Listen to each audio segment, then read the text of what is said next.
The experience that I had this year in my field placement really helped me realize what I would like to do with my future. I grew up in middle to upper class majority white community. To get the chance to observe a classroom in a school that is 87% English as a second language was an eye-opening experience. Lewisdale Elementary School is situated in an impoverished area. On our first trip, we were told that many of the kids live in a family home with 2 to 3 different families. This was something new to me because of where I grew up. I was exposed to a very different view of education during this field experience. The teachers that I got a chance to work with were, for the most part, amazing. It was very obvious in everything my cooperating teacher did that she really cares about these kids.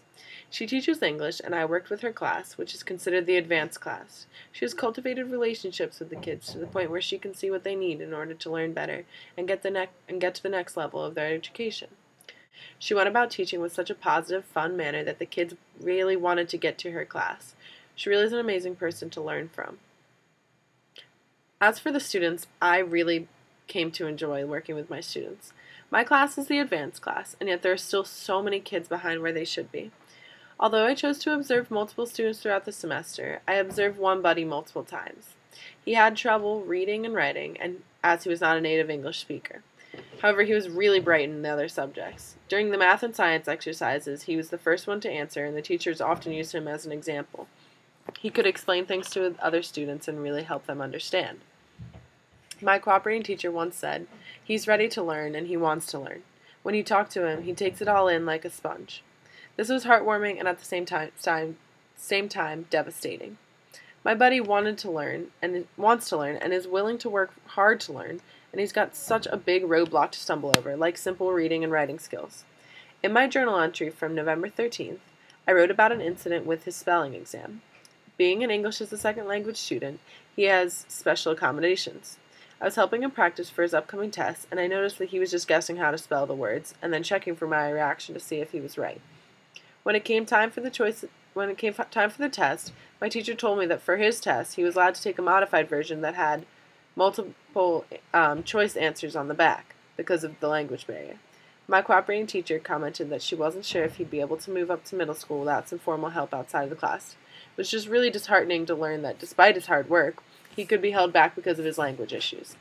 My teacher was saying that she was afraid that he would get picked on and made fun of if he moved up, but if he didn't get some extra help before he went to middle school, he wouldn't be able to stay at the other kids' level. One of the amazing things that I got to experience was how much these students wanted to learn. I guess I had the preconceived idea that students don't want to be in school, but that wasn't the case in my school.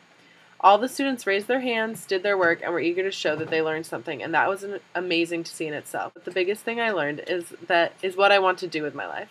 From this experience, I've realized that I don't want to work with a high-class, privileged school. I'd rather put in hard hours and form relationships with the children in ways that my cooperating teacher has. I want to work in an area that has struggles and needs help. As a language major, I think that it is a good outlet for my skill set, and I've realized much more throughout the semester how big of a barrier language can be. I think that my observations throughout the semester have proved to me that being an ESOL teacher or a teacher in an impoverished area is the best thing I can do for myself and the students I'll be teaching. I can't wait. The 2 of the teachers at my school both told me that they stay after school to help the students in a tutoring program, even on days that they're not supposed to stay, because they really want these students to learn, and that was just a beautiful thing to me. I guess throughout the semester, my biggest bias working with my cooperating teacher was that at first I couldn't really understand her style of teaching. As an English teacher, she had a lot to cover, and I didn't think the way she was going about it would be helpful. She did a lot of journal entries and carpet time, and for the age of the students, I thought were not helpful because I saw many of the students not writing anything or not paying attention. However, as the semester continued, I began to realize that my teacher was giving these kids the ability to express themselves in a way that they wanted, and that the students were able to talk about whatever they wanted while still practicing the skills she needed to instill in them. This was a really good outlet for their creativity because a lot of them didn't have any other way to talk about it. I think I grew by being able to accept that even though I feel like I have a good grasp on the situation, someone else has more insight and knows what works best in different situations. This experience really opened my eyes to the needs of impoverished schools.